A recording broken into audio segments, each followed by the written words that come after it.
ঘোষ এই বছরের সেক্রেটারি। আমরা প্রতি বছরই রোটারিদের লিডারশিপ চেঞ্জ হয়। আগামীকাল হচ্ছে আমার অন্তিম দিন আর কি। আমরা জুলাই থেকে শুরু করি, জুন পর্যন্ত শেষ করি। আমরা সারা বছর রোটারি ক্লাব থেকে আমরা বিভিন্ন প্রজেক্ট করি আর কি। যেমন প্রত্যেকটা মাসে আমাদের এক একটা প্রজেক্ট থাকে, মেন্টাল অ্যাওয়ারনেস থেকে শুরু করে আমাদের হেলথ অ্যাওয়ারনেস থেকে শুরু করে food ration distribution, blood donation, wheelchair distribution, women empowerment, youth exchange. তারপরে আমরা বিভিন্ন কান্ট্রির বিভিন্ন জায়গা থেকে যারা যারা আসবে তাদের সঙ্গে এক্সচেঞ্জ প্রোগ্রাম করা, এগুলি আমরা করে থাকি। আমরা আজকে যে প্রোগ্রামটা করছি সেটা হচ্ছে যে খুব যারা দুস্থ তাদের মধ্যে আমরা হুইলচেয়ার ডিস্ট্রিবিউট করছি, 15টা হুইলচেয়ার দেব।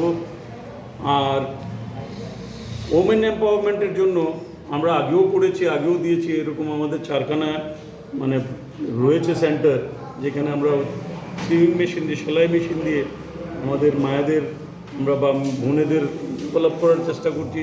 স্বরোজগার তাদের যেন হয়, আমরা করি। এইবারও 3টা সেন্টারকে আমরা ডেকেছি, তারা মেশিনগুলি আমরা দেব।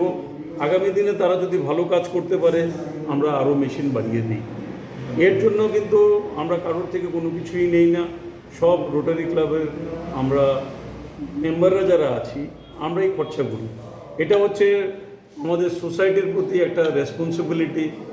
আমরা রোটারি ক্লাব অফ আগরতলা, আমাদের মেম্বারও খুব কম, 30 জন মেম্বার নিয়ে আমরা কাজ শুরু করেছি, এখনও চলছে। ভবিষ্যতে মেম্বার বাড়বে আশা করি। আর আমাদের পয়সা দিয়ে আমরা মানুষের পাশে যেন থাকতে পারি, এটাই আমাদের মূল উদ্দেশ্য। কতজনকে আজকে দেওয়া হয়েছে হুইল চেয়ার এবং সেলাই মেশিন? আজকে কতজনকে দেওয়া হয়েছে? 15 জনকে দেওয়া হবে হুইল চেয়ার, আর 3টা সংস্থাকে দেওয়া হবে 2টো করে 6টা সেলাই মেশিন। আচ্ছা, আজকে অনুষ্ঠানে কে কে উপস্থিত হয়েছে একটু বলেন। কে কে উপস্থিত? আজকের মধ্যে আমাদের সোনার মেয়ে দীপা কর্মকার আছে, আর ওনার গুরুদেব বিশ্বসর্দা আছে। ঠিক আছে।